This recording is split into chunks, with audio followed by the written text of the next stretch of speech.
What's up guys, Barry Gaming here, back with some more AFK Journey, and today we're going to be going in and talking about the current boss most people are going up against. It started on day one, the Crystal Beetle. This Primal Lord is difficult, and there are some teams that are very important and heroes to use on those teams. Now, I know a lot of people have been talking about this is the best strategy, however, most of the best strategies have celestial and hypogen heroes you probably don't have. So first and foremost, we're going to go over a free to play style setup that you want to run, and you can see it's these 5 heroes right here. Number 1, Corn is going to be your best damage dealer on this boss fight, so having an investment on him is a really good thing, especially since in Dream Realm he's been doing very well. He does very well here as well. The other one that's going to be a secondary damage dealer, buffer, and survivability tool is Thorin. Now, if you don't have Thorin quite up to Mythic Plus to get his equipment, that's not as important. He can still be very, very good. Granted, seeing how far we are into the game, most people should be able to have this squad right here to Mythic Plus without too much trouble,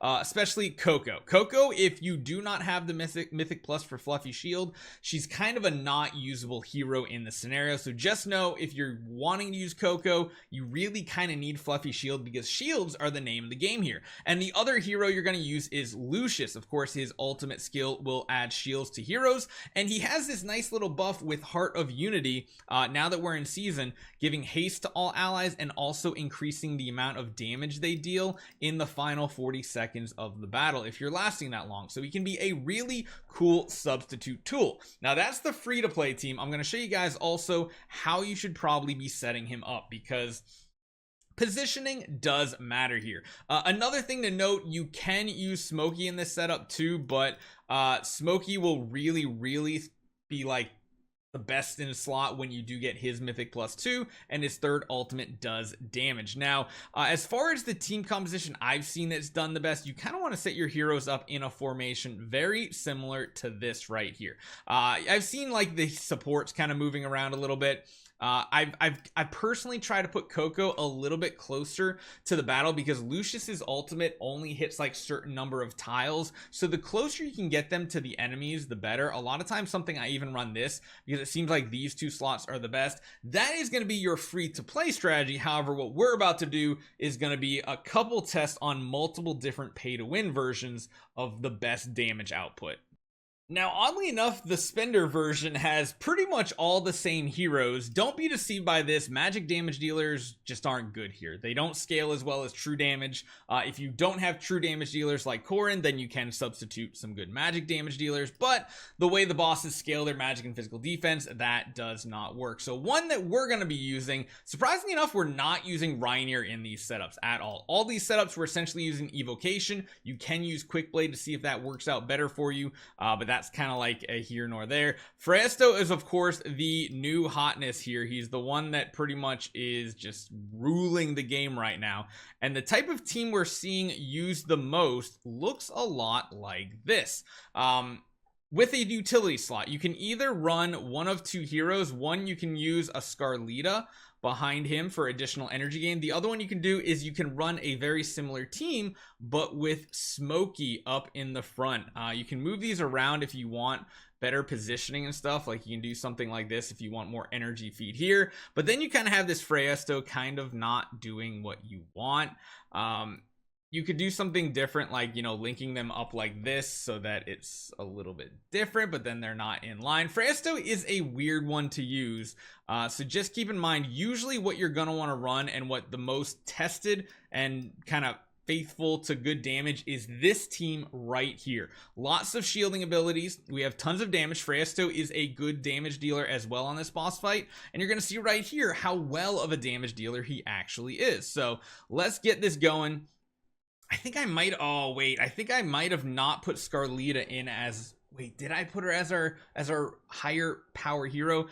So essentially we want to try to keep shields on everybody. That is going to be mainly Coco's job, and Corrin helps a little bit with that too. The whole point with the shields is to make sure you don't get knocked down very often or knocked up in the air, because that is going to pause your damage. You're going to stop doing what you're doing. So keeping shields up as much as possible is going to be very, very important. Let's see how this team actually works out, and then I think we might try the alternative team that has Smokey in the front so that Smokey has some really big damage. I feel like there's something weird and bugged about this bugged hero, because heroes like Thorin and Freyasto are just doing insane amounts of damage. So maybe, and Corrin too, maybe there's something about all their ultimates doing AoE damage that's causing them to do so much, and that's why a lot of people are using Smokey at Mythic Plus too, because that extra damage that he does in AoE ends up being a ton of damage. You can see here, we almost make it to the very end of the battle, and our damage is about 25 billion. I don't know where that actually ranks us.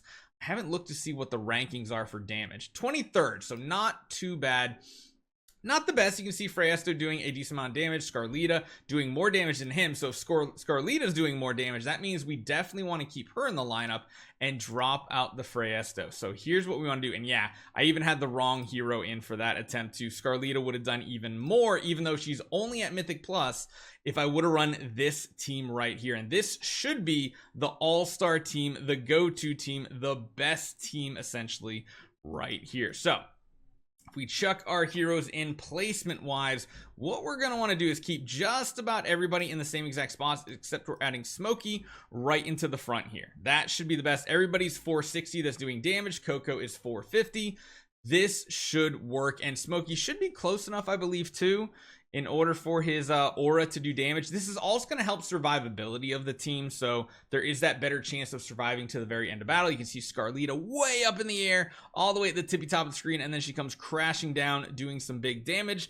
Let's see if this ends up being enough. This is the Smokey ultimate right here that supposedly does an insane amount of damage on this boss. Sadly, because we get we get energy so quickly, I mean, the healing is just really, really good. Coco, we have it plus 10 now on her exclusive, which is giving a resilience to our team, and this is probably gonna end up being more damage. We might even be able to go with Quick Blade spell to do even more damage here. So let's see how this turns out. 30 seconds left. We're already to 22 billion, so that is a good look considering last time we ended with a 25 point something. This definitely seems like the damage Smokey did in that one little session was good, and you have to remember Smokey's giving a very good attack buff above everything else, and you can see here we actually survived to the whole end of the battle. However, is not as good damage wise, surprisingly. Freyasto is most definitely a better option when it comes to damage, which is surprising. Very surprising. Huh. I was actually expecting that to be it. Yeah, I would not think, I don't think that's the best team. I actually don't. I think Freyasto seems to be the better option here. Now, besides that, there are some other heroes you could try, but we haven't seen the best of luck with other heroes. Something to do with these AoE abilities have just scaled really well. If there was another AoE damage dealer, I would try it. The only thing I was thinking is like maybe a Brutus or Reese or something, but I don't want to use an attempt on it. I want to go with this squad right here. This seems to be the team to do it with. So let's go back in, and we're going to go this time to the Quick Blade spell to see if it gives us a little bit more damage. Because if you can go a little more offensive, that is the better option. And Freyasto does seem to be the better option here as well. I think what I'm going to do, additional energy. I think I kind of want to feed to the Coco and see how it turns out. And run this squad right here. I think this is actually going to be our best damage output.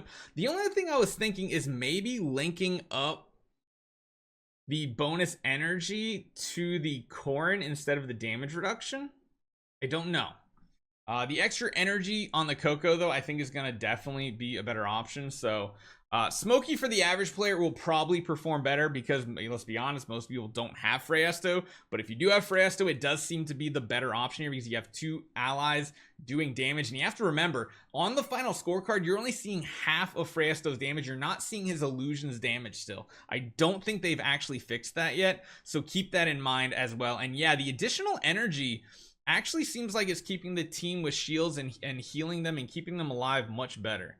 Granted, it's actually almost useless now that I think about it, because she's almost capped out on energy every time, because as you know, Coco can't use multiple ultimates at the same time. It has to wear off. I kind of want to put it, I want to link up tomorrow with the Corrin. I want to put Freyasto's main body in front of Corrin and see how that turns out. Because yeah, this isn't going to be quite as good damage. It's going to be a little more disappointing. So evocation spell and having that Freyasto in the right positioning does seem to be the overall best, and we'll have to see if we can push any further. Sadly, we're not going to push to the tippy tops of rankings because we just don't have a super strong Scarlita. I mean, we could potentially look at maybe I wanted to save. I really wanted to save these for I really wanted to save them up for like a possible Tailene in the future, but for Supreme Plus increases allied heroes physical defense and magic defense. It could be good. Plus it just gives her a ton of extra damage too, so we'll have to see. I don't know, it might also be worthwhile increasing this too, but that's mainly for non-bosses, so we'll have to see. Overall, this seems to be the best team overall, at least for my account, better than even the Smoky strategy. Hopefully you guys enjoy this one. Let me know what you guys have been using, and I'll see you guys next time.